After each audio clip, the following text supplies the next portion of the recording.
Tento videonávod představí párování produktů Profisérie, Wi-Fi LED Driver plus RGBW LED ovladač.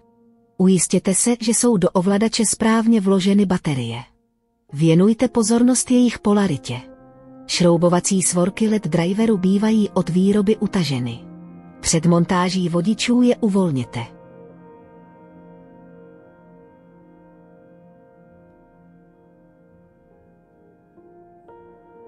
Sestavu připojíme ke zdroji napájení, opět pozor na polaritu.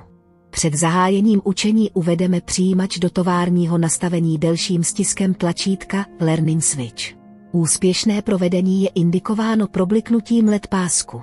Zahájíme vlastní naučení ovladače. Ovladač zapneme. Poté krátce stiskneme tlačítko Learning Switch na LED driveru. Na ovladači stiskem vybereme libovolnou zónu 1 až 4 a dotykem terče provedeme vlastní přiučení. To je opět signalizováno probliknutím LED pásku. Nyní si představíme základní funkce ovladače. Tlačítko V zapíná, vypíná bílou barvu. Jeho dlouhým stiskem můžeme měnit intenzitu.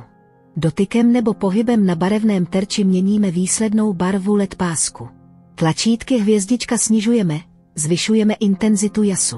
Ovladač umožňuje uložit nastavenou scénu do paměti S1 až S3.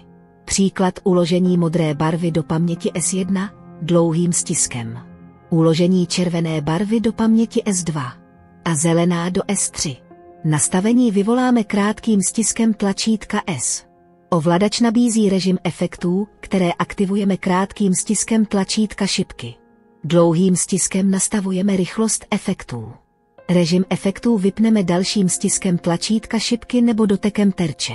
Tlačítko V plus slouží pro zapnutí, vypnutí a přepínání bílé barvy různé teploty chromatičnosti. Dvojím stiskem tlačítka V plus vypneme RGB kanály. Stiskem tlačítka on-off LED pásek vypneme nebo zapneme.